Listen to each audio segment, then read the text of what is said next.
Halo, assalamualaikum teman-teman. Mau nyapa dulu nih buat teman-teman yang ada di SMA. Gimana? Udah tahu belum jurusan kuliah yang akan kalian pilih nanti? Atau teman-teman mahasiswa deh? Udah yakin belum jurusan yang kalian pilih adalah yang kalian inginkan? Atau justru sebaliknya, kalian menyesal karena sudah salah memilih jurusan? Oke. Buat teman-teman yang rasain hal barusan, jangan khawatir. Di video ini, kita bakal ngasih tips gimana sih kalian bisa merencanakan dengan matang pilihan jurusan kalian. Buat kalian mahasiswa atau calon mahasiswa, video ini bakal cocok buat kalian. Teman-teman udah tahu belum? Di tahun 2017, Indonesia Career Center Network atau ICCN melakukan penelitian pada mahasiswa loh. Dan gak disangkanya lagi, ternyata sebanyak 87% mahasiswa mengaku merasa salah dalam memilih jurusannya. Emangnya kenapa kalau salah? Mungkin memang takdirnya di sana kali ya? Hehehehe. Jadi gini teman-teman, kekeliruan dalam memilih jurusan yang bertentangan dengan keinginan kalian dapat membuat kalian menjadi seorang yang apatis loh. Mengapa bisa demikian? Nah, kelirunya seseorang dalam mengambil jurusan akan berdampak pada kemungkinan kesulitan yang dialami oleh orang yang bersangkutan dalam menjalani perkuliahannya. Terlebih jika jurusan yang diambil bertolak belakang dengan kemampuan dan kepribadian seseorang. Hal tersebut berdampak pada ketidakmaksimalan seseorang dalam melakukan pendidikannya, sehingga pendidikan yang ia lakukan hanya sebatas, ya syukur-syukur aku bisa lulus deh, dapat ijazah pula. Tak hanya itu saja, sebanyak 71,7% pekerja dikutip dalam republika.co.id memiliki profesi yang tidak sesuai dengan pendidikannya, sehingga orang tersebut tidak mampu berprestasi dan juga memiliki kemampuan keterampilan yang sedikit. Ini kemudian bisa berdampak buruk saat kamu berada di dunia kerja yang sesungguhnya. Berdasarkan teori perkembangan karir Donald Super, mahasiswa termasuk dalam tahap eksploratori. Pada tahap ini, seseorang sedang mencari apa yang ia sukai dan yang sesuai dengan dirinya. Karena itu, kalau kalian nih pada masih bingung soal jurusan kuliah, itu adalah hal yang wajar kok. Disinilah perencanaan karir berperan. Menurut Donald Super, career planning adalah proses mengidentifikasi dan mengambil langkah-langkah dalam mencapai tujuan karir. Dengan membuat career planning, kamu bisa menyusun berbagai rencana-rencana untuk mencapai tujuan karirmu di masa depan. Career planning membantu kita mengeksplorasi dan mengumpulkan informasi terkait berbagai pendidikan dan peluang karir yang memungkinkan kita untuk mengembangkan tujuan karir yang realistis. Realistis gimana sih? Jadi gini, setiap individu itu memiliki tipe kepribadiannya masing-masing. Nah, tipe kepribadian itu bisa kita jadikan acuan untuk memilih model lingkungan seperti apa yang sesuai dengan diri kita. Hal ini juga dijelaskan di teori Holland. Bapak Holland mengatakan adanya kesinambungan tipe kepribadian dengan model lingkungan yang kita masuki dapat membuat kita lebih stabil dan puas dengan karir kita. Contohnya anak SMA dengan tipe kepribadian investigatif atau tipe yang menyukai pekerjaan yang membutuhkan kemampuan berpikir kritis dan abstrak, tipe ini bisa memilih masuk jurusan hukum ataupun HI. Nah, dari penjelasan tadi, apa sih yang perlu kita lakukan untuk merencanakan perjalanan karir kita, terutama dalam memilih jurusan? Langkah pertama yang bisa kamu lakukan adalah dengan menggali bakatmu, teman-teman. Kamu bisa mencari tahu bakat apa yang kamu miliki dengan memahami kelemahan dan kelebihan dirimu. Walau rasanya terlihat mudah, tapi ternyata masih banyak loh yang tidak tahu apa kelemahan dan juga kelebihan yang ia punya. Nah, cara termudah untuk mengidentifikasinya adalah coba mulai dari sekarang untuk rajin-rajin menuliskan kelemahan dan juga kelebihan dirimu di selembar kertas. Dengan begitu, kamu akan menjadi lebih paham hal-hal mana yang perlu kamu tingkatkan dan kembangkan untuk mendukung rencana karirmu di masa yang akan datang. Yang kedua adalah perhatikan minatmu. Kamu perlu mencari tahu hal-hal apa yang kamu suka dan yang tidak kamu suka. Ini penting, supaya di masa depan kamu tidak merasa terjebak pada bidang yang sebenarnya kamu tidak sukai. Saat kamu menyukai pekerjaan dan mencintai pekerjaanmu, kamu akan merasa puas dan tidak memiliki beban saat mengerjakannya. Lalu yang ketiga adalah cari prinsip dan nilai dalam rencana karirmu di masa yang akan datang. Kamu perlu tahu apakah pilihan karirmu ini akan sesuai dengan value yang kamu anut dalam hidupmu. Menurut KBBI, prinsip adalah asas kebenaran yang menjadi pokok dasar berpikir, bertindak, dan sebagainya. Dan nilai dalam pengertian etik adalah manusia sebagai pribadi yang utuh, misalnya kejujuran, akhlak, dan norma. Contohnya gini kawan-kawan, kalau kamu dari kecil sudah diajarkan dan diberi pemahaman tentang pentingnya disiplin diri dan juga ketepatan waktu, mungkin kamu akan cocok dengan pekerjaan-pekerjaan yang butuh disiplin waktu dan disiplin diri yang tinggi seperti tentara atau polisi dan yang lainnya. Yang keempat, sesuaikan dengan kepribadianmu. Hal ini penting karena sesuainya kepribadian dan pilihan karir yang akan dijalani akan membantu kesuksesan dalam karir. Untuk melihat tipe kepribadianmu, kamu bisa mengetahuinya dengan mengikuti tes psikotes atau tes kepribadian. Misalnya, kamu adalah orang yang suka berdiskusi. Kamu orangnya persuasif banget nih. Mungkin kamu bakal tertarik sama pekerjaan seperti salesman, saleswoman, atau kerja di bidang penjualan loh.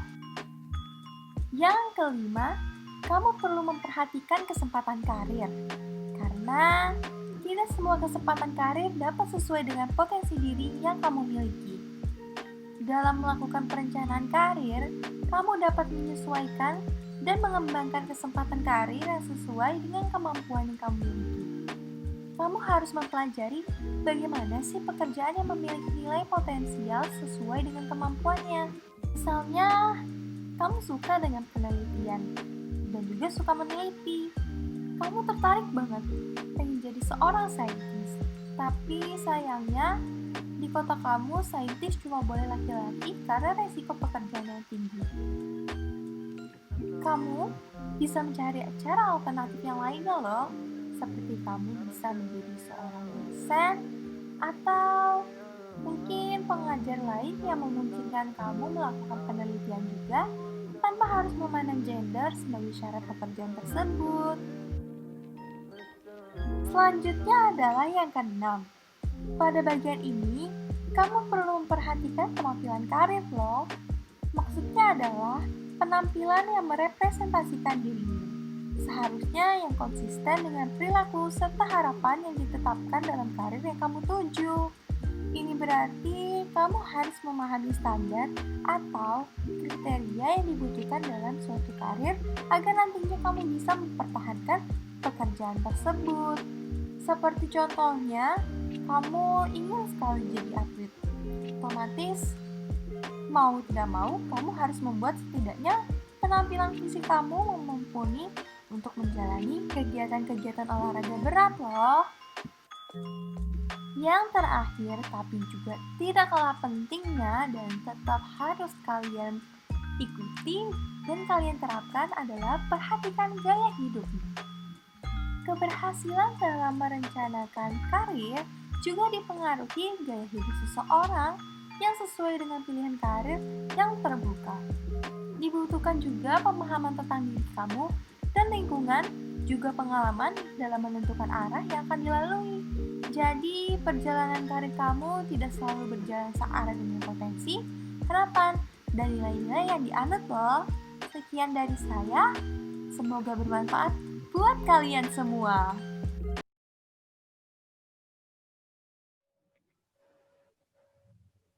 Halo Aulia. Halo Kak. Gimana nih tadi? Udah lihat video yang aku kasih di chat ya? Udah Kak, aku udah nonton. Cuman keren sih, tapi aku masih sedikit ngawang nih Kak. Masih belum dapat insight dari videonya ya? Mau apa yang ditaruh di planning, apa yang harus dipikirin gitu? Iya bener banget. Oke, kalau gitu mau tahu dulu dong, Aulia nih kenapa sih ngerasa jurusan psikologi, jurusan Aulia yang sekarang nih nggak Aulia banget? Gimana ya Kak, karena awalnya kan psikologi itu sebenarnya pilihan kedua aku, jadi bukan pilihan pertamaku gitu, dan kayak accident aja aku masuk psikologi. Kalau gitu dulu kenapa dong milih psikologi sebagai pilihan kedua? Karena aku nggak tahu lagi mau naruh apa di pilihan kedua. Terus banyak teman-temanku yang pengen masuk psikologi, jadi aku ikut-ikutan aja naruh psikologi di pilihan kedua. Gitu. Sejauh ini yang Aulia paham, yang Aulia tahu deh tentang psikologi itu apa sih? Sebenarnya aku masih belum tahu-tahu banget sih Kak, psikologi itu kayak gimana, terus karirnya nanti ke depan seperti apa. Tapi sejauh ini karena aku udah hampir 2 semester, psikologi itu ya belajar tentang perilaku manusia, terus menganalisis dan mengamati perilaku manusia itu. Kayak gitu sih kurang lebih. Gitu. Pilihan pertama Aulia tuh FK kan ya? Iya, Kak. Kenapa tuh kenapa sih Aulia pengen masuk FK? Kenapa sampai sekarang rasanya masih pengen ngejar buat masuk FK itu? Sejujurnya karena aku suka biologi waktu SMA, jadi aku mikirnya kalau di FK kan belajar tentang anatomi tuh, jadi masih masuk tuh sama sama kedokteran. Terus em, ini apa namanya? Aku tuh ngerasa puas aja kalau misalkan bisa bantu orang. Terus menurutku juga dokter tuh keren. Oke. Bukannya di psikologi juga ada biologi ya? Oh iya Kak, aku masih belum dapet tuh Kak, tentang apa tuh? Oh, belum sampai biopsikologi ya? Berarti Aulia masih belum nge-explore terlalu dalam tentang psikologi nih. Bener nggak? Bener banget, karena aku udah terlanjur males gitu loh Kak masuk sini, jadi mau cari tahu lebih dalam tuh males gitu. Oke, oke. Kalau gitu, kita coba terapin career plan dari video yang tadi. Kita coba terapin sama Aul yang sekarang. Tapi satu hal yang harus Aulia pahamin, Aul harus benar-benar terbuka ke semua informasi yang ada. Nggak boleh menghalangi informasi apapun dan nggak boleh menolak informasi apapun untuk masuk. Oke? Okay? Oke Kak. Oke, kita ke video yang tadi ya. Di video tadi langkah pertama itu bunyinya kenali bakatmu. Kira-kira Aul udah tahu belum sih bakatnya Aul tuh apa? Kalau bakatku mungkin public speaking kali ya, karena dari sekolah SMP, SMA dulu aku tuh sering ikut lomba yang public speaking gitu Kak, kayak misalkan speech atau storytelling kayak gitu. Jadi aku suka aja ngomong di depan umum. Berarti Aulia nih nyaman kan ya dengan berkomunikasi dengan banyak orang gitu kan ya? Iya benar. Oke. Kira-kira di psikologi sekarang nih, public speaking ini sejalan nggak sih sama, maksudnya psikologi ini sejalan nggak sama bakat public speakingnya Aul menurut Aul?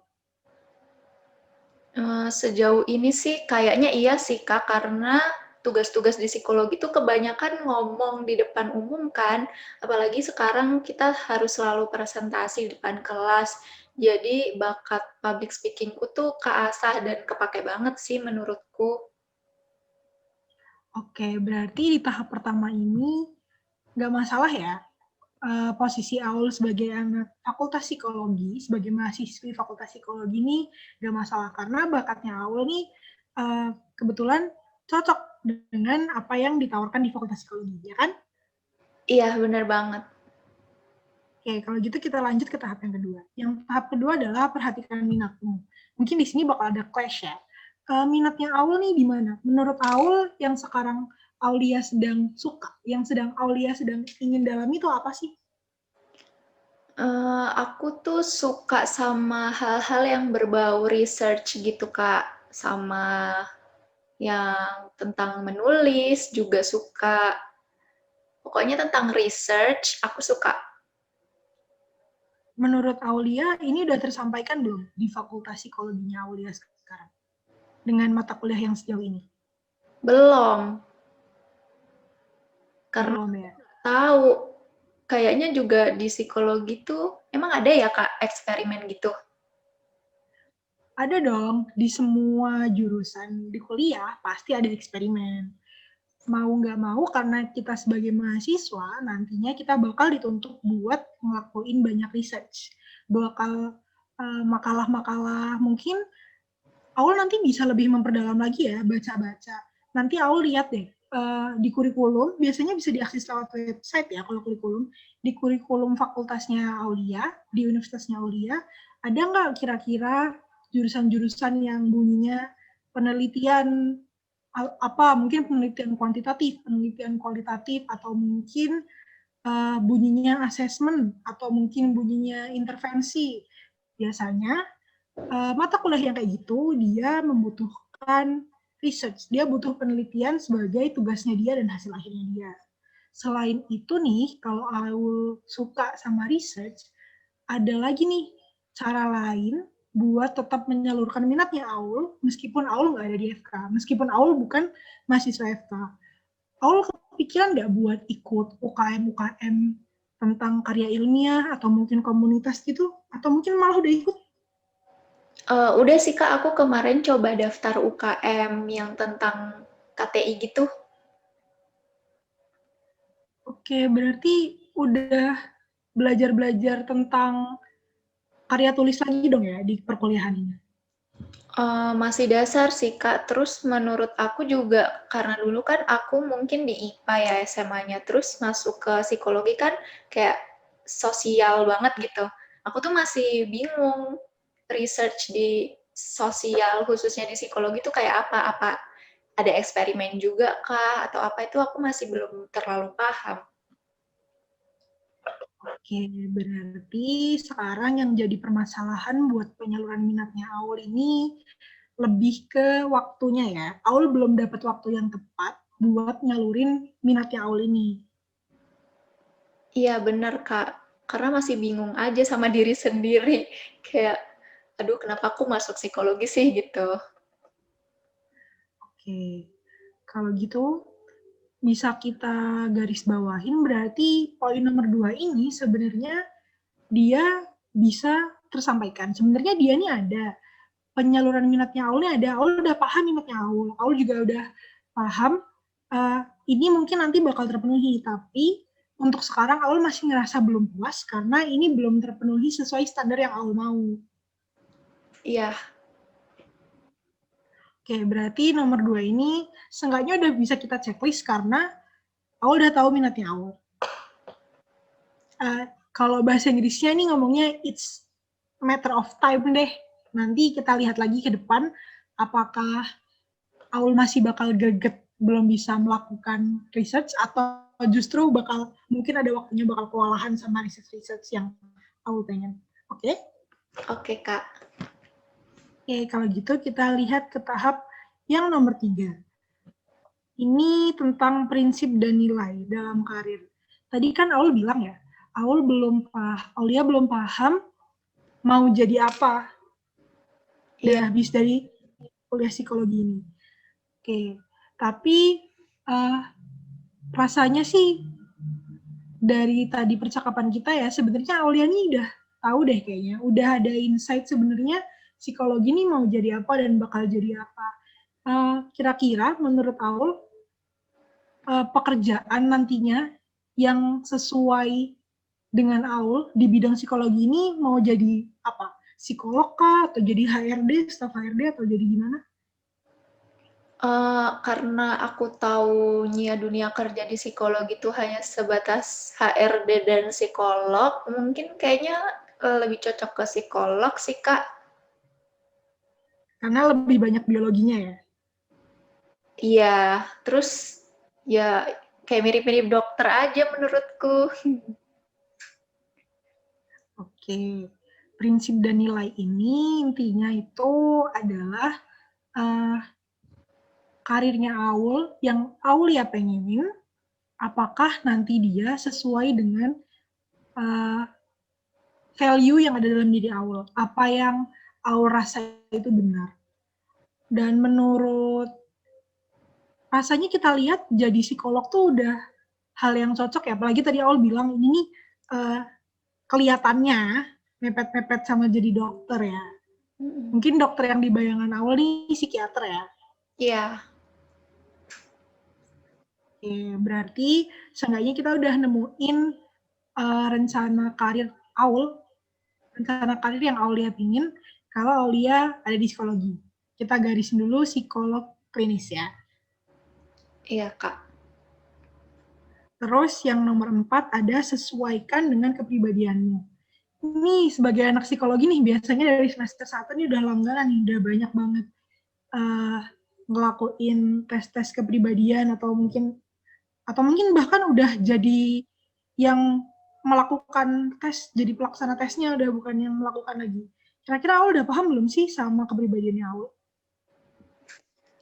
Sejujurnya aku masih belum pernah ikut tes kepribadian sih, Kak. Jadi masih belum tahu kepribadian kayak gimana. Oke, berarti sejauh ini baru dengar nama-namanya aja ya. Iya. Mungkin setelah ini Aulia bisa coba tes-tes yang ada di internet ya mungkin, yang gampang. Karena kondisinya lagi nggak memungkinkan untuk pergi ke lab atau mungkin pergi ke tempat yang memungkinkan buat adanya tes profesional secara langsung. Jadi mungkin bakal lebih nyaman kalau Aul habis ini coba tes, contohnya tes MBTI atau mungkin tes APPS, biasanya tuh ada di internet. Dari situ nanti Aul bisa lihat di bawahnya ada golongan-golongan yang contohnya kalau MBTI mungkin ada ISFJ, ada INTP. Nanti biasanya di bawahnya dikasih tahu lagi kira-kira kamu nih kepribadian ini nih cenderung bagaimana. Terus dia kira-kira cocoknya di pekerjaan apa. Nanti Aul bisa mempertimbangkan saran-saran dari tes-tes itu. Tapi Aul juga perlu mengingat kalau tes-tes ini mungkin tidak 100% akurat karena manusia bersifat dinamis ya. Jadi mungkin nanti ada beberapa tahun lagi mungkin atau beberapa bulan lagi bahkan ya tiba-tiba hasil tes ini berubah. Biasanya berubahnya nggak akan signifikan kok. Tapi jangan kaget. Maksudnya jangan menyalahkan tiba-tiba Aul merasa, aduh kok aku bisa berubah. Itu hal yang normal. Jadi habis ini coba ya tes-tes kepribadian itu. Oke, Kak, aku akan coba nanti. Oke. Terus yang kelima adalah perhatikan kesempatan karir. Nah, kesempatan karir ini maksudnya adalah ada kalimat di video tadi yang menurut saya cukup mungkin bisa relate dengan Aul adalah tidak semua kesempatan karir sesuai dengan potensi diri yang kamu miliki. Tapi bukan berarti kamu nggak bisa memiliki karir sesuai potensi kamu. Jadi contoh kan tadi ketika Aul mau jadi psikolog, ketika Aul udah kuliah di psikologi, otomatis kesempatan karir yang ada untuk Aul adalah contohnya jadi psikolog, jadi staf HR, jadi psikolog pendidikan, jadi psikologi forensik, dan lain sebagainya. Dan itu adalah kesempatan yang terbuka buat Aul. Sedangkan kesempatan seperti jadi dokter, jadi jadi objin, atau jadi apa, itu tidak akan terbuka untuk Aul, karena nggak sesuai dengan bidang pendidikannya Aul. Ya kan? Iya, benar. Iya, Kak. Nah, tapi nggak apa-apa. Dari kesempatan karir tadi, kesempatan karir ini biasanya menyesuaikan dengan kemampuan individu. Menurut Aul nih, dengan posisi Aul yang sekarang, realistisnya kita ngomong IP ya. Dengan IP Aul yang sekarang, IPK Aul yang sekarang, mungkin nggak buat Aulia jadi psikolog. Karena psikolog kan sampai S2 ya, ambil pendidikannya kalau di Indonesia. Menurut Aul sanggup nggak? Aulia bisa nggak kira-kira buat melanjutkan pendidikan psikologi ini sampai S2? Kalau menurutku bisa sih, Kak. Kalau aku mau berusaha lebih keras dan mau cinta dengan psikologi, kayaknya bisa deh. Oke, berarti kesempatan kali ini bisa ya kita penuhi. Selanjutnya ada perhatikan penampilan karir. Penampilan karir ini maksudnya adalah standar atau kriteria pekerjaan dari yang Aulia pengenin. Menurut Aulia, kalau jadi psikolog nih, standarnya atau kriterianya tuh harus gimana nih? Sejauh yang aku tahu sih kayaknya harus lulus S1 pastinya, terus kita ambil S2-nya itu magister profesinya psikologi. Itu sih. Ya, terus habis itu nanti kita ambil tes ujian dari IMSI.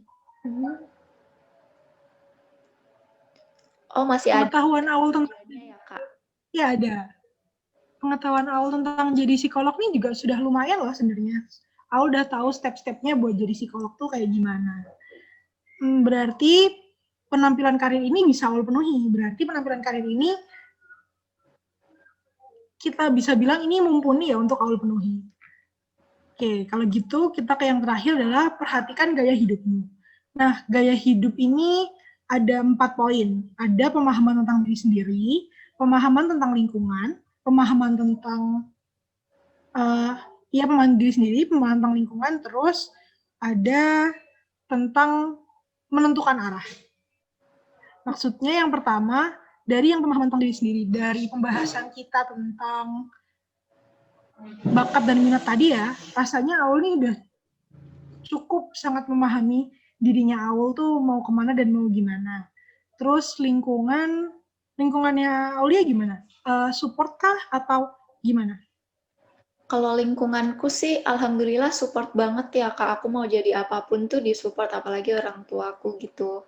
Jadi sebenarnya untuk lingkungan sih nggak ada masalah. Yang berarti sih yang jadi masalah itu akunya gitu. Berarti masalahnya di poin terakhir ini ya, pemahaman menentukan arah. Arahnya Aulia ini sejauh ini dari percakapan kita dari tadi adalah Auli masih pengen pengen masuk fakultas kedokteran nih, pengen masuk FK karena terikat dengan pemikirannya Aul kalau dokter ini keren, dan ini apa yang sebenarnya Aul tuh pengenin, karena Aul bisanya biologi, tapi kepilihnya di pilihan kedua yang bikin Aul nih kurang puas jadinya. Bener nggak? Iya, bener banget Kak, bener banget. Nah, tapi dari pembahasan kita dari tadi nih bikin career planning, sebenarnya Aulia nih tahu loh caranya sukses, caranya bikin timing yang pas buat jadi psikolog. Kalau kita urutin dari tadi, Aul nih paham, sebenarnya ada juga kok yang bikin Aulia tertarik di psikologi, jadi psikologi klinis. Yang rutenya Aul harus selesai dulu S1, terus selesaiin S2, terus nanti ujian, dan akhirnya dapat titel psikolog. Yang Aul juga bilang tadi, pekerjaannya tuh nggak beda jauh loh sama, maksudnya pekerjaannya ini mirip-mirip nih sama dokter, sama-sama butuh public speaking, sama-sama menangani orang. Mungkin yang jadi perbedaan besar adalah dokter ini bisa memberi obat, sedangkan psikolog nih nggak akan bisa memberi obat. Benar nggak? Iya, benar Kak. Nah, dari pembahasan kita tadi, kesimpulannya, Aulia nih sebenarnya tahu harus kemana, harus ngapain, dan harus bagaimana di psikologi ini biar seenggaknya dapat sesuai karir yang Aul bayangin, yang Aulia pengenin. Bener kan? Iya Kak, bener banget. Oke, kalau gitu, habis ini ya, aku kasih PR, coba nih habis ini Aulia bikin mind map nih. Kira-kira buat jadi psikolog klinis seperti yang Aulia mau, tahapannya harus gimana aja. Contoh ya, tulis S1 4 tahun, S2 berapa tahun.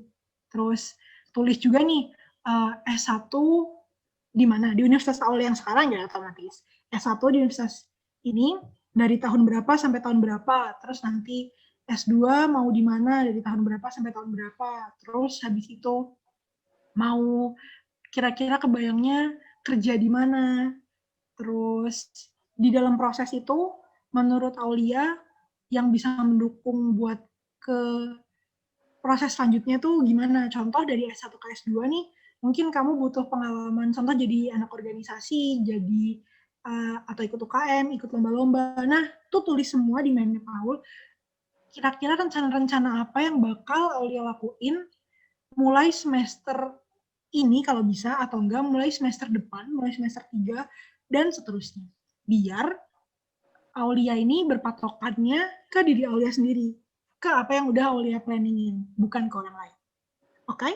Oke, berarti aku bikin semacam kayak life goal di mind map gitu ya Kak? Iya, bener banget. Berdasarkan pembahasan kita tadi. Oke. Oke Kak, makasih banyak Kak Fiska udah kasih aku insight. Aku sekarang jadi lebih paham nih aku maunya gimana dan hal apa aja yang di psikologi itu yang bisa aku explore lebih dalam lagi dan menyesuaikan lagi dengan keinginan serta kepribadian aku. Makasih banyak Kak Fiska udah bantu aku. Sekarang aku mulai terbuka nih tentang apa yang harus aku lakuin. Makasih banget. Sama-sama. Kalau gitu kita sudahi pertemuan kali ini ya. Oke, Kak. Terima kasih banyak, Kak Fiska. Sama. Gimana? Sejauh ini, apakah kalian sudah mendapatkan insight tentang career planning dan menentukan kira-kira jurusan apa yang cocok dengan diri kalian? Apakah sudah ada bayangan mengenai masa depan dan karir kalian? Anthony de Saint mengatakan, "A goal without a plan is just a wish." Alias, kalian juga harus mulai memikirkan bagaimana karir yang ingin kalian capai di masa yang akan datang. Sekian penjelasan dari kami. Jangan lupa untuk klik tombol like jika menurut kalian video ini sangat bermanfaat, dan juga share ke teman-teman kalian biar teman-teman kalian juga bisa mendapatkan manfaatnya. It's the end for today. See you in another video. Bye!